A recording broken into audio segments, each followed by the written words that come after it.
ప్రధాని మోదీ కర్ణాటక ఎన్నికల ప్రచారంలో హిస్టరీ మాస్టర్ గా మారిపోయారు. హిందూ మహారాజుల్ని అవమానించిన రాహుల్ గాంధీ చరిత్రలో సుల్తాన్లు, నవాబులు, బాద్షాలు, ఔరంగజేబ్ అరాచకాల గురించి మాత్రం ఎందుకు మాట్లాడట్లేదంటూ ప్రశ్నించారు. ప్రధాని మోదీ కర్ణాటకలో సుడిగాలి ఎన్నికల ప్రచారం చేశారు. బెల్గాం, సిర్సి, ఉత్తర కన్నడలో జరిగిన సభల్లో మోదీ ప్రసంగించారు. కాంగ్రెస్ పై తీవ్ర విమర్శలు చేశారు. ఆయన ఈవీఎంలపై సుప్రీంకోర్టు చివాట్లు పెట్టినప్పటికీ కాంగ్రెస్ పార్టీ క్షమాపణలు చెప్పడం లేదన్నారు. రాహుల్ గాంధీపై మండిపడ్డారు మోదీ.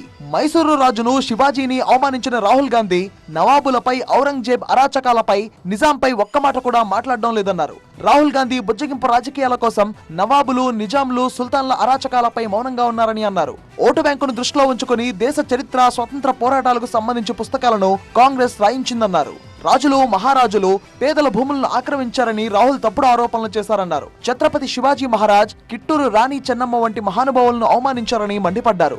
మొఘల్ చక్రవర్తి ఔరంగజేబు అణచివేతల గురించి రాహుల్ మర్చిపోయారన్న మోదీ ఎన్నో దేవాలయాలను అపవిత్రం చేసి ధ్వంసం చేసిన విషయాన్ని గుర్తు చేశారు. అటువంటి వ్యక్తిని ప్రశంసించే వారితో కాంగ్రెస్ పొత్తులు పెట్టుకోవడం దారుణమన్నారు. वोट बैंक की राजनीति करने के लिए तुष्टीकरण के लिए दिया गया बयान है।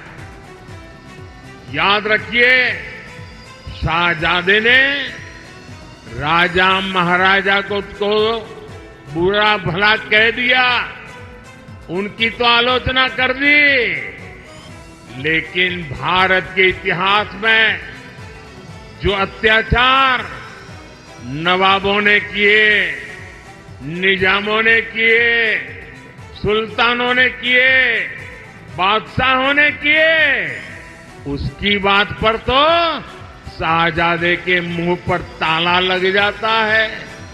కర్ణాటకలో కాంగ్రెస్ అధికారంలోకి వచ్చిన తర్వాత శాంతి భద్రతల పరిస్థితి క్షీణించిందని అన్నారు. రాష్ట్రంలో మహిళలపై దాడులు, ఇటీవలే రాష్ట్రంలో జరిగిన దాడులు సిగ్గుచేటన్నారు. ఇవి కర్ణాటక కీర్తిని దిగజారుస్తున్నాయని అన్నారు. మరోవైపు యూపీ ఎన్నికల ప్రచారంలో కేంద్ర హోంశాఖ మంత్రి అమిత్ షా సంచలన వ్యాఖ్యలు చేశారు. ఇప్పటి వరకు జరిగిన 2 దశల పోలింగ్ బీజేపీ సెంచరీ దాటిపోయిందన్నారు.